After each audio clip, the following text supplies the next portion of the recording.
매일 성경 묵상을 돕는 해설 가이드입니다. 안녕하세요. 묵상 코치입니다. 함께 읽고 나눌 말씀은 창세기 1장 14절에서 25절까지 말씀입니다. 여러분은 혹시 밤에 침대에 누워 천장을 바라보며 이런 생각을 해본 적이 있습니까? 나는 왜 태어났을까? 세상은 왜 이렇게 복잡할까? 내 마음 한구석은 왜 이렇게 늘 텅 빈 것 같지? 우리는 수많은 SNS 피드와 영상들로 둘러싸여 있지만 역설적으로 그 어느 세대보다 고독감을 느낍니다. 창세기도 비슷합니다. 땅이 혼돈하고 공허하며 흑암의 기품이 있다라고 성경은 말합니다. 공허하다라는 것은 비어있다는 뜻입니다. 오늘 본문인 넷째 날부터 여섯째 날까지의 이야기는 바로 그 텅 빈 공간을 하나님께서 어떻게 아름다운 보석들로 채워 넣으시는지에 대한 기록입니다. 14절에서 19절은 넷째 날의 창조를 말합니다. 하나님은 먼저 하늘의 궁창에 강명체들을 만드셨습니다. 해와 달과 별들입니다. 여러분, 단순히 빛이 생긴 것이 아닙니다.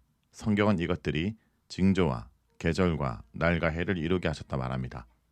즉 하나님은 우리에게 시간이라는 질서를 선물로 주신 것입니다. 우리는 시험 기간에 쫓기고 수행평가에 치이며 시간이 마치 나를 갉아먹는 괴물처럼 느낄 때가 많습니다. 하지만 기억해야 합니다. 하나님이 해와 달을 만드신 이유는 여러분이 그 질서 안에서 안식하고 내일이라는 소망을 품게 하기 위함입니다. 무엇보다 이런 창조 질서가 곧 하나님의 사랑의 표현입니다. 저 거대한 태양과 은하계의 별들이 우연히 폭발해서 생긴 것이 아닙니다. 여러분의 등굣길을 비추고 밤잠을 지켜주기 위해 세심하게 배치된 하나님의 조명이라는 사실을 잊지 않기 원합니다. 20절에서 23절은 다섯째 날의 창조입니다. 이제 하나님은 텅 빈 바다와 하늘을 보십니다. 그리고 명령하십니다. 물들은 생물을 번성케 하라. 하늘에는 새가 날아라. 여기서 중요한 표현이 나옵니다. 그 종류대로입니다. 여러분, 우리는 끊임없이 남과 비교하게 되는 경우가 많습니다. 쟤는 공부를 잘하는데 나는 왜 이럴까? 쟤는 외모가 뛰어난데 나는 왜 이렇게 평범할까? 하지만 하나님은 바다의 고래와 하늘의 참새를 그 종류대로 만드시고 보기에 좋았다 말씀하셨습니다. 고래가 참새를 부러워하지 않고 독수리가 물고기를 시기하지 않습니다. 각자의 영역에서 하나님의 영광을 드러내고 있기 때문입니다. 여러분 한 명 한 명은 하나님의 고유한 종류입니다. 여러분의 개성과 성격, 심지어 남들이 단점이라 말하는 부분조차 하나님이 거대한 생명의 축제 속에 그려넣으신 하나님의 걸작품이라는 것을 잊지 않기 원합니다. 24절에서 25절은 여섯째 날 창조입니다. 마지막으로 하나님은 땅의 짐승들을 만드십니다. 가축과 기는 것과 들짐승 역시 그 종류대로 만드셨습니다. 하나님은 이 모든 생태계를 만드시며 마치 잔치를 준비하시는 주인처럼 설레하셨습니다.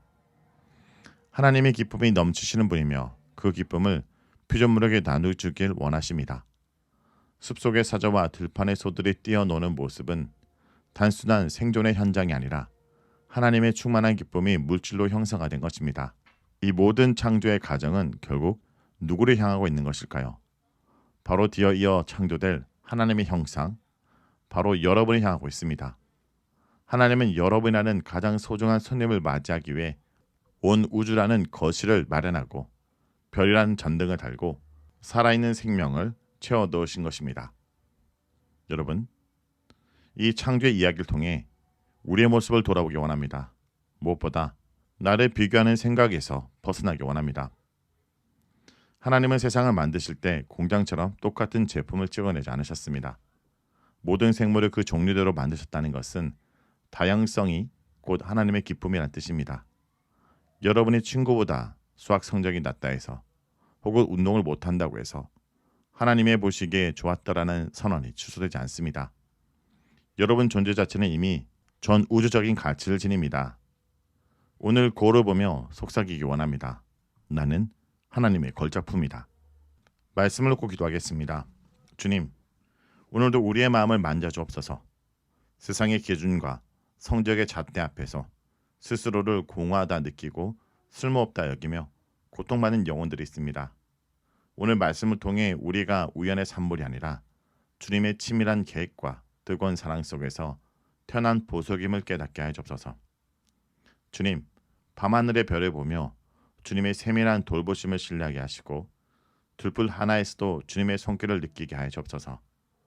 우리가 남과 비교하며 스스로를 갉아먹는 삶을 멈추고 나만이 드러낼 수 있는 하나님의 영광을 발견하게 하여 주옵소서. 예수님의 이름으로 기도합니다. 아멘.